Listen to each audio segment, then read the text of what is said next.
how are you all? I hope you all are good. So student, today we are going to start our new book जिसका title है curious a book of mathematics grade 8 by wisdom publication. तो आइए student, अब हम start करते हैं अपना chapter number 18 जो कि है ग्राफ।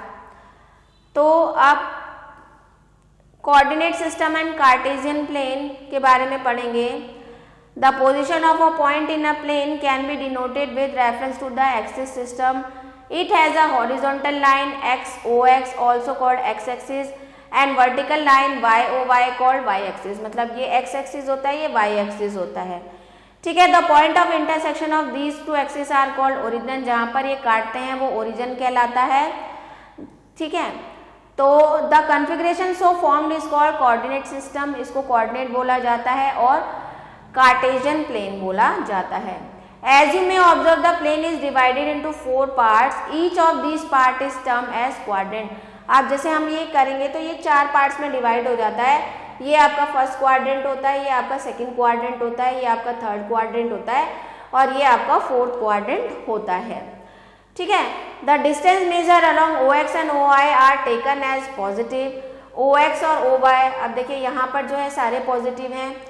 ठीक है। The distance major OX were taken negative. यहाँ पर नेगेटिव पॉजिटिव, यहाँ पे दोनों नेगेटिव, यहाँ पे पॉजिटिव नेगेटिव हो जाता है। ठीक है।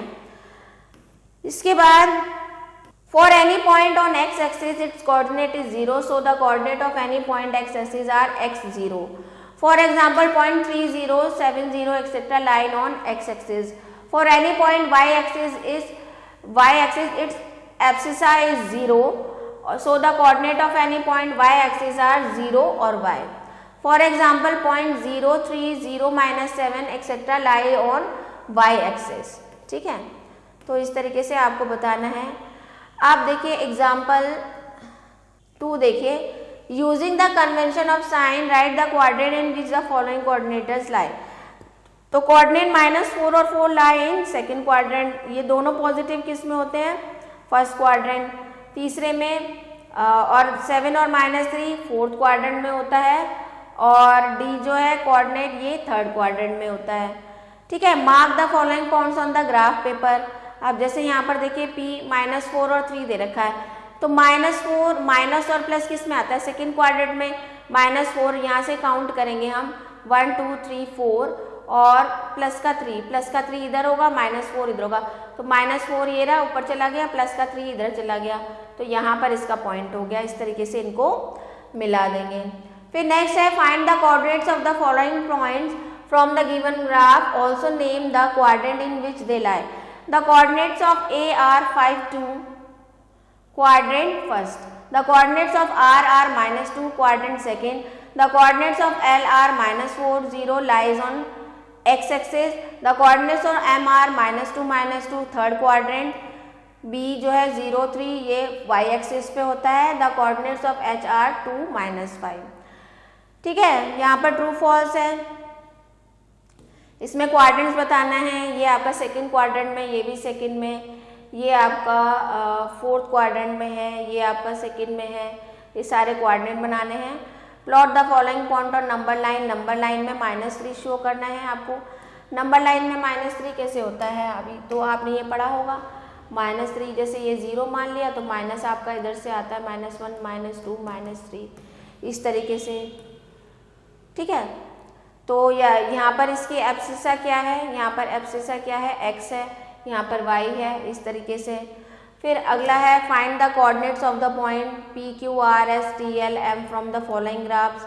कोऑर्डिनेट बताने हैं, इसमें क्वाड्रेंट्स बताने हैं आपको। यहाँ पर आपको match the following 4 0 the ordinate is 0, 10 10 the ordinate double of abscissa, the ordinate equal to the abscissa.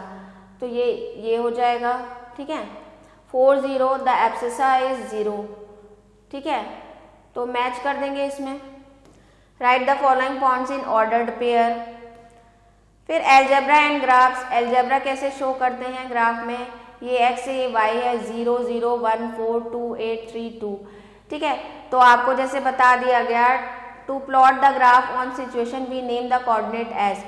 A को हमने 0 0, B को हमने 1 4, C को हमने 2 8 और डी को हमने मान लिया 416, 28 सी को 28, डी को 312 और ई को मान लिया 416। Now we summarize the rule of plot graph. तो हमने क्या करा, एक्स एक्सिस ले लिया यहाँ पे, तो ए क्या था हमारा 0 0, तो ये 0 0 यहाँ आ गया। बी था हमारा 1 4, तो बी 1 4 1 1 यहाँ से चलेंगे और 4 यहाँ से चलेंगे, ठीक है। 2 और 8, तो 2 प्लस का 2 और 8, तो 2 यहाँ से चलेंगे और 8 यहाँ से चलेंगे, ठीक है। पॉइंट लगाते रहेंगे, 2 8 हो गया। फिर उसके बाद 3 12, 3 यहाँ से आ गया, 12 यहाँ से आ गया। तो इस तरीके से जहाँ पर ये पॉइंट मिलेंगे उन पॉइंट्स को आपस में मिला देंगे तो आपका ये ग्राफ बन जाएगा। इसी तरह से एक्सरसाइज 18.2 है, draw a graph between the side and parameter of a square. Square की साइड और पैरामीटर के बीच में स्क्वायर आपको ग्राफ बनाना है। Draw a graph between the circumference of a circle and it radius. Draw a graph between simple interest versus time. तो पहले इनकी value निकाल लेंगे, फिर उसके बाद इनका ग्राफ हम ड्रॉ कर लेंगे।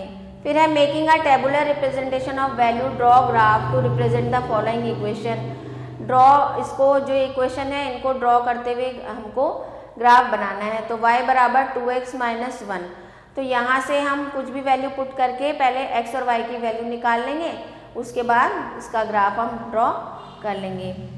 इसके बाद नेक्स्ट दे रखा है आपको, the following table give the value of dimension and area of square of different length, draw graph of this data. तो इसका ग्राफ बना देंगे, ठीक है। लीनियर ग्राफ्स, लीनियर ग्राफ क्या होता है, जो एक ही लाइन पे होते हैं। For example plotting the distance versus time, speed versus time graph, reading and interpretation of this graph. फिर है डिस्टेंस टाइम ग्राफ, किस तरह से बनता है, देखो इस तरीके से बनता है आपका, ठीक है। स्पीड ऑफ ये, observe the graph carefully, answer the following question. What is the speed of the object at 28 second, 20वें सेकेंड पे ऑब्जेक्ट की स्पीड क्या थी, ठीक है। तो स्पीड ऑफ द ऑब्जेक्ट इसको डिस्टेंस अपॉन टाइम, इस तरीके से इसको सॉल्व करेंगे।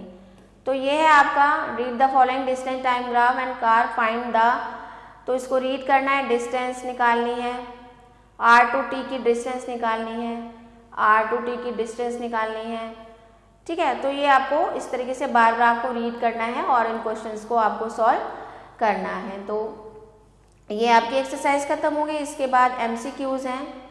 The ordinate of the point 8 4 is, तो यहाँ पर आपको ऑर्डिनेट बताना है। द एब्सिस का ऑफ पॉइंट इज, ठीक है। तो ये क्वेश्चन सारे आपको चैप्टर रीड करके इनके आंसर MCQs के देने हैं। इसके बाद मैथ्स लैब एक्टिविटी आ जाता है आपका, चैप्टर टेस्ट आ जाता है, तो ये अटेम्प्ट करेंगे आप। फाइनली लेट सम अप में चैप्टर की समरी दी गई है, तो इसको आपको अच्छे से गो थ्रू कर लेना है। तो ये था आपका चैप्टर। आई होप आपको अच्छे से समझ में आ गया होगा। सो आई होप स्टूडेंट्स आपको वीडियो पसंद आया होगा। तो मिलते हैं आपसे नेक्स्ट वीडियो में, तब तक के लिए थैंक्स फॉर वॉचिंग।